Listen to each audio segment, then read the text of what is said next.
Good to see you again. Nice to be seen. We're usually just a nebulous mist. So this has been a beautiful, beautiful place, beautiful cruise, land cruise, amazing conversations with people here. It's one of the reasons we come, is to meet with you guys and to talk and to have a good time. Co-creating at its best. Yes, it doesn't get better.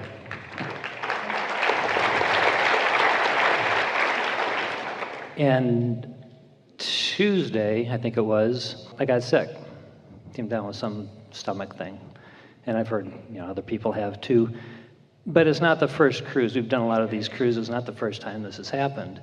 And I understand there's an extremeness with the contrast. Extreme high can potentially cause the extreme low. But I want to, I don't do that again. I'd kind of like the next time to be, pre-pave it better, or whatever it is that I'm maybe stuck on that you can help me to work through. Well, the thing about that is looking back at something unpleasant only causes a dampening of your vibration now. And when you think about law of attraction and you think about momentum, then you would only want to dampen unpleasant things while you're wanting to heighten pleasant things. And so it's interesting how it's past, you're feeling great, you're in a whole different feeling place, you feel wonderful, and you say, Abraham, now that I'm visiting with infinite intelligence, let's go back and revisit something not wanted. And the reason that we are eager to talk with you about this is because it is sort of the human dysfunctional way, isn't it? In other words, find the problem, figure out what it was, and prevent it from ever happening again. But you don't prevent things you don't want from ever happening again by continuing to discuss them. And we know in this physical orientation there are so many who would disagree with that, and to this extent we agree with it too. By understanding what a problem is, or by activating a problem or a question, then a solution or an answer can come, just not at the same time. Because the vibration of what you don't want and the vibration of what you do want are two entirely different vibrations. And so the way to avoid unwanted things is to get in a good feeling place and practice that and practice that and practice that and practice that. There is a certain guardedness that comes with life experience. There are certain things that you've heard or that you talk about. Just being in a different place, in a different climate, in a different environment, eating different foods. There are all kinds of things that you are always adapting to. And so what we're really talking about here is adaptation. And the thing that we are wanting to assist all of you, you've heard it again and again, and as you listen back to the recordings of this wonderful unfolding, you're going to see or hear or acknowledge or witness a consistent theme, which is practice the vibration of wanted and let the vibration of unwanted die of its own natural death.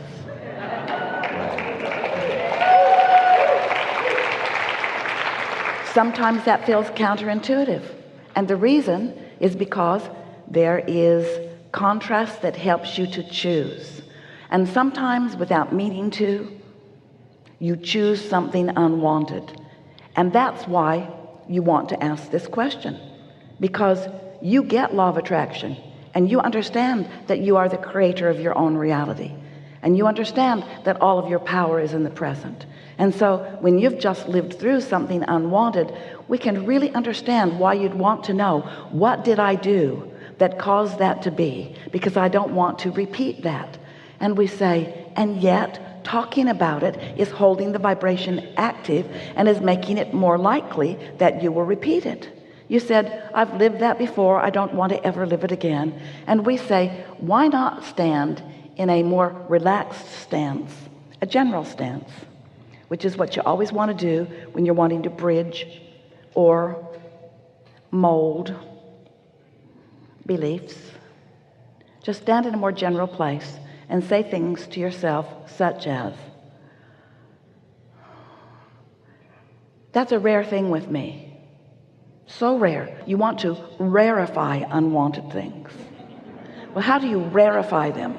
Well, talking about using the word rare instead of common sounds like it would cause it to be less, but attention to it when what's active is I don't want it means that whether you use the word rare or whether you use the word common, you're still not rarefying it. You're practicing the momentum of it, you see. And so we think that the reason that you often do that with each other is because you have this flawed belief that goes like this: since you are in my space, I owe you an explanation about anything that you might want to know about me. And so you're just talking so much about yourselves. You're talking so much about yourselves, which is a nice thing if you are in love with you. But if you are talking about yourself in any way that is derogatory or pointed toward an experience of unwanted, it's all right, and it's part of step one, and we're not trying to talk you out of it. Just understand that that's how you keep a momentum going. Eventually, you'll reach this place when you'll say, I cannot even remember the last time I had any discomfort whatsoever. And those around you will say, well, what kind of a weirdo are you? And you can just think to yourself, well, I just hold myself in this place of thinking thoughts that feel good. Do you think that's a possible thing to do? Can you live in this world and point yourself in the direction of wanted? And isn't it easier to do on a week that you haven't been sick? Of course it is. Of course it is. It's easier to do. Conditions do affect you. They still do. And we don't want to pull you out of the conditions of your world completely, because we love seeing you savor so many of the conditions of your world. You just want to know which ones you're savoring and which ones you're savoring and which ones you're savoring and which ones you're savoring, which ones you're savoring, which ones you're savoring. Hear this word: savoring, continuing, savoring, continuing, savoring, continuing, savoring, continued. Or which ones you're worrying about, which ones you're worrying about, which ones you're worrying about, which ones you're worrying about. Hear these words: worrying about, continuing, worrying about, continuing, worrying about, continuing. You get what you think about whether you want it or not, you see. And so wouldn't it be nice if you were visiting with someone and they asked you something and you felt the activation of something unwanted coming within you, and you just said, I never talk about that, and then go away. Don't allow yourself to be sucked into that, you see. Enough? Yeah, I think so. Something undone?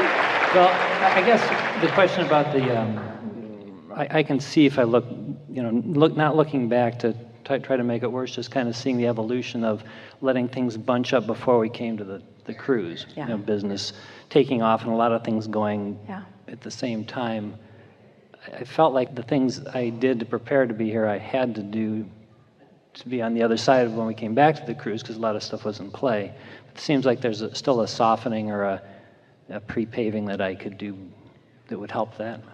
These are the words that we want you to take away from this conversation: getting out ahead of it, getting out ahead of it, getting out ahead of it. Now, feel the difference between getting out ahead of something vibrationally and getting all your work done before you go so that it won't pile up on you when you come back. Okay, yeah, right. Feels a little better, yeah. That's not getting out ahead of it. So what do we mean by getting out ahead of it? So let's just talk about some things that will help you. We know that you live in an action-oriented world, and we know there are things that you believe that you must do, and there are things that when you do them, it is beneficial. There is a lot of doing happening around you to make this time that you are together a wonderful time. In other words, we're not talking about ceasing action. We're talking about letting the action that you are offering be inspired from that receptive mode. We're talking about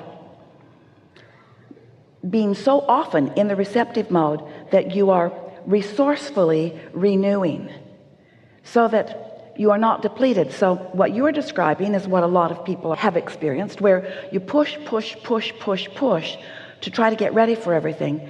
But in your pushing, You acknowledge you were depleting, and the reason that you were depleting is because you had some momentum, and of course you always have some connection to source energy, and of course there is always replenishment happening to some degree or another.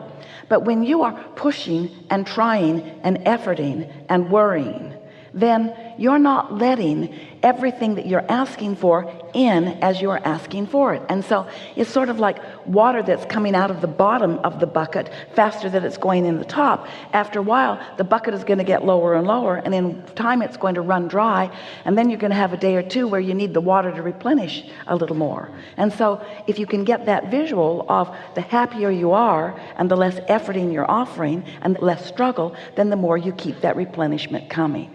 And in time you will come to realize that it does not matter where you go or what you are doing. It's always there. Very nice people are around Esther in this hotel. Some she brought with her, some she met since she's been here. And something that someone asked her about this gathering, wanting to know how Esther was doing, and Esther said, I'm having the best time ever. This is just a wonderful experience. And then they were asking, well, do you do this very often? And Esther says, very often. Very often. In fact, I hardly ever stop doing this. I hardly ever am not doing this. This is not just an odd week of meeting. This is just something that I'm always doing. Don't you get tired? No. Don't you get tired of it? No. Why not? Because it's fun. Really, why not? Because I'm in the replenishing mode. In other words, you do not have to ever be depleted. You have access to source energy that is constantly streaming through you. But you have to be in this place where more often than not you are allowing it to flow. And so you can't just plan a vacation and go have a good time. We want you to always feel like you're on vacation no matter what it is you are doing. Because you get the fun of choosing to do very little, or you get the fun of choosing to do something that's very interesting. You get the fun of orchestrating your life experience, or you get the fun of taking a little break from it. But what's really going on is that in every moment there is a convergence of you and others and source. And it's always the same. In every moment there's a convergence of you and others and source. In every moment there's a convergence of you and others and source. And so as you accept that this is your life, that this is who you are, that you always have this convergence, and you can be open to it or closed to it, but you're really wanting to pace yourself in a way. And by getting out ahead of it, you know what we mean, don't you? We mean, if you could stop the struggle about anything today, you can't. But if you could, you'd get out ahead of everything. And so the things that you want to say to yourself is, be easy about this. It's all right.